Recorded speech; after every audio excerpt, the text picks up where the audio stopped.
بسم اللہ الرحمن الرحیم۔ حاضرین کرام، آج ہم سورہ عادیات کی تفسیر پڑھیں گے۔ سورہ عادیات کے اندر اللہ تبارک و تعالی نے شروع میں گھوڑوں کی قسمیں کھا کر آگے جو مضمون بیان کرنا ہے اس کو مؤکد کیا کہ آگے مضمون بڑا اہم آ رہا ہے۔ عرب کے اندر چونکہ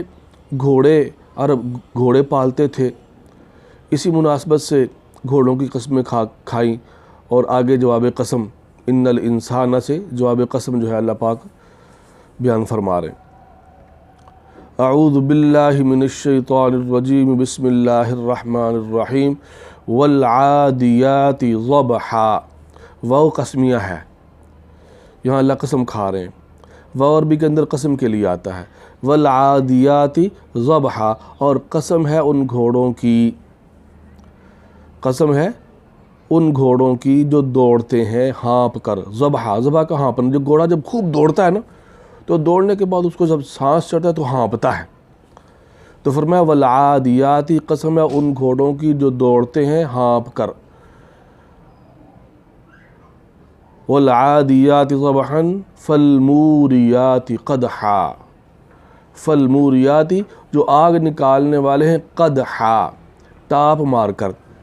گھوڑا جب چلتا ہے پتھریلی زمین پر تو اس کے، آپ نے دیکھا ہوگا سڑک پر چلتا ہے یا پتھریلی زمین پر چلتا ہے تو پاؤں کے نیچے سے آگ نکلتی ہے، خصوصاً جب کہ اس نے جو ہے نا وہ لوہے والی نیچے جو ہے نا وہ نال پہنی ہو، لوہے جو ہے نا کھر کے نیچے لوہا لگتا ہے اس کے نا، گھوڑے کے نیچے آپ نے دیکھا ہوگا کہ وہ اس کا مالک جو ہے وہ اس کے پاؤں کے نیچے لوہے کے جو ہے نا وہ اسے شوز پہناتے ہیں، اس کو نا گھوڑے کو بھی شوز پہنائے جاتے ہیں لوہے کے۔ تو عام جگہ پہ آپ نے دیکھا ہوگا کہ وہ گھوڑے کے پاؤں کو اوپر کر کے اور اس کے جو ہے نا وہ اس کے اوپر جو ہے نا وہ اس کی جوتی جو ہے نا وہ لوہے کی پہنا کر تو اس کے اوپر جو ہے نا کیل ٹھوکتے ہیں تاکہ وہ اچھی طرح اس کے اندر پیوست ہو جائے۔ تو فرمایا والعادیات ضبحا فالموریات قدحا، جو آگ نکالنے والے ہیں، قدحا ٹاپ مار کر، کہ گھوڑا جب زمین پر پاؤں مارتا ہے، پتھریلی زمین پر پاؤں مارتا ہے تو اس سے آگ نکلتی ہے۔ فالمغیرات صبحا، پھر حملہ کرنے والے صبح کے وقت۔ عرب کے اندر اب صبح کے وقت حملہ کرنا، عرب کے اندر یہ ہوتا تھا کہ جب کسی ملک پر یا کسی قوم پر حملہ کرنا ہے تو وہ رات سے چل پڑتے تھے اور صبح کے وقت اذانوں سے پہلے یا اذانوں کے بعد حملہ کرتے تھے۔ فالمغیرات صبحا فاثرن به نقعا، پھر غبار اڑانے والے ہیں، یعنی جب خوب زیادہ دوڑتے ہیں تو صبح بھی غبار، حالانکہ صبح غبار اتنا اڑتا نہیں ہے کیونکہ صبح کے وقت ایسا ہوتا ہے کہ عام طور پہ غبار نہیں ہوتا، ہر چیز ساکن ہوتی ہے، تو ایسی تیزی سے دوڑتے ہیں کہ صبح بھی غبار اڑاتے ہیں۔ فوسطن به جمعا، اور پھر گھس جانے والے ہیں فوج کے اندر، مجمع میں گھس جاتے ہیں اور گھس کر مقابلہ کرتے ہیں۔ فوسطن به جمعا ان الانسان، یہاں سے جو ہے نا اللہ تبارک و تعالی بیان فرما رہے ہیں مضمون، ان الانسان لربہ لکنود، کہ بے شک انسان اپنے رب کا بڑا ہی ناشکرا ہے، بڑا ہی ناشکرا ہے۔ اور یہ بھی یاد رکھیں کہ یہاں پر کافر انسان مراد ہے، مسلمان کی شان نہیں ہے کہ وہ اللہ کی نافرمانی کرے، ناشکری کرے، اگرچہ ہم کر رہے ہیں لیکن مسلمان کی شان نہیں ہے یہ۔ ان الانسان لربہ، بے شک انسان لربہ، اپنے رب کا، لکنود، البتہ بہت زیادہ ناشکرا ہے۔ کنود کا معنی ناشکرا۔ وَإِنَّهُ عَلَى ذَلِكَ لَشَهِيدٌ، اور بے شک انسان اس کو دیکھ بھی رہا ہے، یعنی اپنے اس کام کو دیکھ بھی رہا ہے، ناشکری والے کام کو، کہ میں ناشکرا ہوں۔ وَإِنَّهُ لِحُبِّ الْخَيْرِ لَشَدِيدٌ، اور بے شک انسان مال کی محبت میں، لحب الخیر، مال کی محبت میں، لشدید، بڑا ہی مضبوط ہے، یعنی مال کی محبت بہت زیادہ ہے اسے، جیسے کہ سورہ ہمزہ کے اندر آیا کہ یحسب ان مالہ اخلدہ، سمجھتا ہے کہ میرا مال ہمیشہ میرے پاس ہی رہے گا، اور اس سے پہلے فرمایا الذی جمع مالا وعددہ، کہ مال جمع کر رہا ہے اس کو گن گن کے رکھتا ہے، یہ بڑی بری صفت ہے، روحانی ایک بیماری ہے۔ تو مال جمع کرنا برا نہیں ہے، مال کمانا برا نہیں ہے، لیکن اس کی محبت دل کے اندر آ جانا،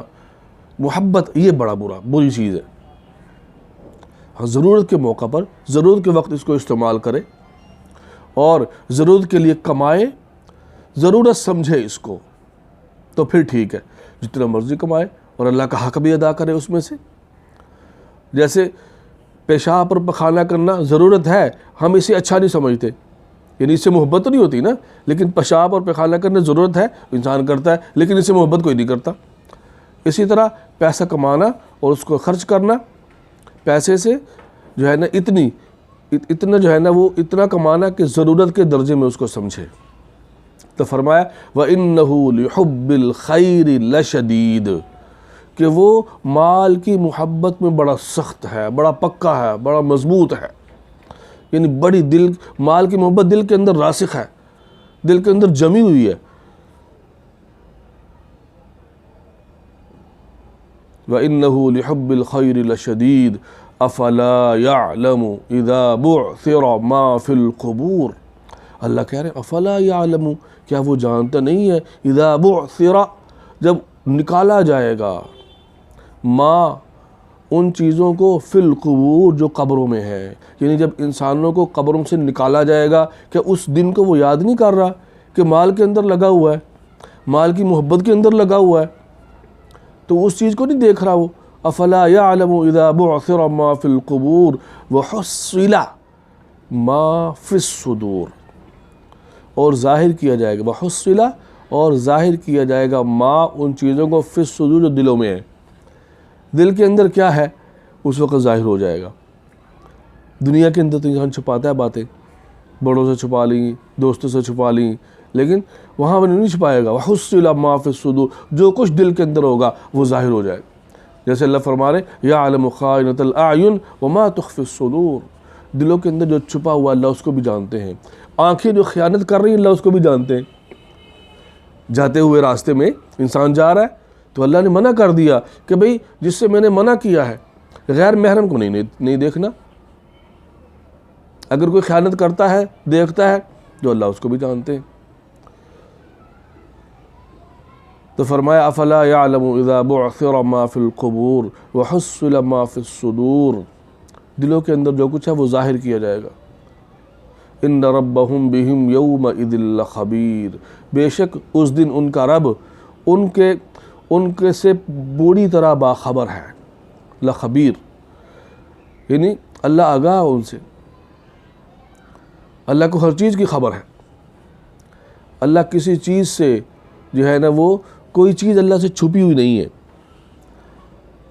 اس لیے کہ اللہ تو دلوں کے بھیدوں کو بھی جانتے ہیں، اور سمندر کے اندر تہوں کے اندر کیا اللہ اس کو بھی جانتے ہیں۔ تو اللہ ہر چیز کا احاطہ کیے ہوئے ہیں، ہر چیز اللہ کے علم کے اندر ہے، ہر چیز اللہ کے علم کے اندر ہے۔ اور پتھر کے اندر گہری اندھیری رات ہے اور پتھر ہے، اور پھر پتھر کے اندر کیا اللہ وہ بھی جانتے ہیں، اللہ ہر چیز سے باخبر ہے۔ تو گھوڑوں کی قسم کھا کر اللہ نے جو ہے نا فرمایا کہ انسان بڑا ناشکرا ہے، اور اس لیے کہ گھوڑا جو ہے وہ کیا ہے، اب گھوڑا بھی اس سے یہ بھی اس کی کچھ تشریح یہ بھی ہے کہ گھوڑا جو ہے نا گھوڑا اپنے مالک کا بڑا ہی وفادار ہوتا ہے، حالانکہ مالک نے اس کو پیدا نہیں کیا، مالک نے گھوڑے کو پیدا کیا نہیں، گھوڑے کو بھی اللہ نے پیدا کیا ہے، لیکن مالک کیا ہے اسے کھانا کھلا دیتا ہے، اور کھانا کھلاتا ہے، اور وہ کھانا بھی اپنے پاس سے نہیں کھلاتا، اللہ کا پیدا ہوا ہی کھلاتا ہے، اللہ کا پیدا کیا ہوا کھانا ہی کھلاتا ہے۔ اس کے باوجود بھی گھوڑا اتنا وفادار ہے کہ مالک کے اوپر اپنی جان بھی دے دیتا ہے، اور جنگ کے اندر گھس کر مقابلہ کرتا ہے، اور جو ہے نا وہ دلیری کے ساتھ لڑتا ہے، اور مالک کے لیے لڑ رہا ہے نا بھائی۔ اور انسان جس کو اللہ نے پیدا کیا اور سارا کچھ دیا، وہ انسان اللہ کی نافرمانی کر رہا ہے۔